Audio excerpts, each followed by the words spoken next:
Hello everyone, welcome back to my channel, the place where we talk all things records. Welcome back to part 2 of my Beatles single collection. I hope you enjoyed that first part and let's get started. So first of all, up of course we have Strawberry Fields and Penny Lane. Strawberry Fields Forever, sorry. It's the official title. Penny Lane. This course came out in 1967. These were songs that they recorded with intention for inclusion on Sgt. Pepper, but of course EMI wanted to put a single out. This was early 1967, I believe, so I'll show you the label. This is still on the reissue boxed EMI label. I don't have an original press of this as of yet, but sorry about that. Let me focus that in for you guys. And again, these are really clean, so it's really nice to have. And sorry about these covers, they seem to reflect the light quite weirdly, so I'll try and keep it nice and clear for you. Of course, next up we've got All You Need Is Love and Baby You're a Rich Man. I quite like Baby You're a Rich Man. It's got a nice, good groove to it. And I believe that was written partly about Brian Epstein, but I could be wrong. So if anyone wants to correct me in the comments. Again, similar design on the back with the tiles. This is still on the boxed EMI reissue label. We now have Hello Goodbye and I'm the Walrus. Of course, I'm the Walrus was one of their more experimental tracks, which I really enjoy actually. Some people, it's a bit like Revolution 9. You either love it or you either hate it, but I love it. So I would have loved to have heard it for the first time in 1967. People must have thought it was crazy. Again, there's a label. And like I said, they do use some of the original cuts. So just because you're buying a reissue doesn't mean it's not like a complete rehash of everything, but they are good quality, these are. Next up, I've got a second pressing, I believe it is, of Lady Madonna and The Inner Light. It's an original, but it's slightly later. It's not earliest first pressing. A bit of label damage, but again, sold in UK. Gramophone. This is technically an original, just not the earliest matrices. That's another interesting Indian style track from George. I really like that actually. One of their more underrated songs. Here's my reissue copy from the box set. Which, oh, sorry about that. There we are. Hopefully you can see that there. Sorry about that, guys. There we are, that's a bit better. Again, same on the back. I'll show you the label again. This is the last of the boxed label. This is, you can see very drastically the difference between this reissue and the original.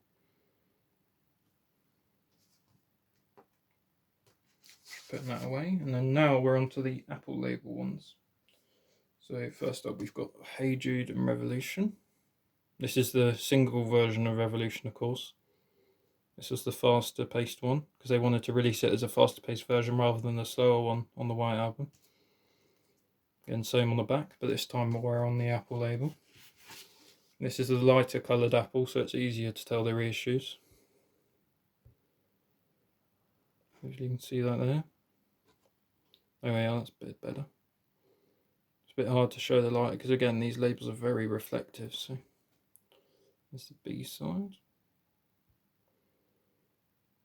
Again, sorry about that, but they are very, very shiny, so it's quite easy to tell the originals because the labels are much darker, because as you can see there, quite light. Now next up we've got an original and early first copy of Get Back, coupled with Don't Let Me Down. This is one of my favourite Beatles singles. Of course, this was from 1969. As you can see here, this is an original. You can see how much darker the label is. I've got a reissue copy next up, so I'll compare them. And I did do a video quite a while ago comparing them, but I'll show it now anyway for the new subscribers. So this does have sold in UK, which shows it's an early copy, as well as Northern Songs not having any NCB after the Northern Songs credits. And sold in UK was changed in 1969, so this shows it's an early copy. and it's also on this side. And no NCB on this side either. That's how you tell it's a really early copy. This is mono, of course. This was their last mono single. And they will have the original Apple company sleeves. Now just to get my other copy to compare from the reissue box. Again, in its nice inner sleeve. Same on the back. And it is on the Apple label, it's just very different colour. Hopefully you can see there. I'll have to try and get this in the right light just to show you guys. As you can see there, it's a much lighter label. There's no sold in UK there. And it's got NCB, so that's one of the ways to tell. And if I just hold them up for comparison, you can see that they are quite different. So hopefully you can see the difference there. And sorry, I forgot to show the other side. I'll show that quickly. And again, on this side, there's no sold in UK text. That's probably the easiest way to tell a reissue from the original. And again, the light Apple label. So that's those two. Now, of course, moving on to the Ballad of Johnny Yoko, which was their first stereo release single. I do believe that's correct. Again, sorry about that light. But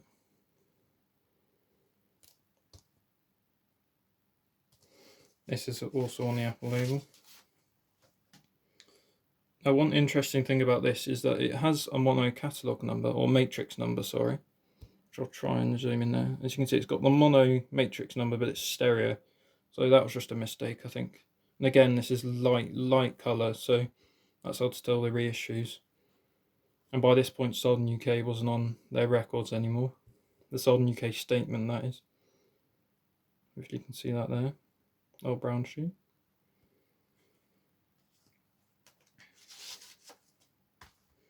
Now we have Something and Come Together from Abbey Road. This is a fairly difficult single to find the original copy of, actually. But again, I'm lucky to have the reissue. And the back's the same, of course. This is again on the Apple label. Again, very light, so it's the easiest way to tell. And again, they will have the original cuts and stuff, so it's not as if it's like completely redigitalized and stuff. So it's nice because then I don't have to necessarily seek out an original. So now we're up to Let It Be and You Know My Name, which was their single of 1970 and their last single release. Well, as the original band, because of course Free as a Bird and Real Love were in the 90s, but that was technically not the proper Beatles. I know it was a recording with John, but this was the last with all four of them. Actually in the studio, I believe. Oh well, it was the tracks from the Let It Be sessions, but and You Know My Name was actually originated in '67, so hopefully you can see that there. And again, Apple label.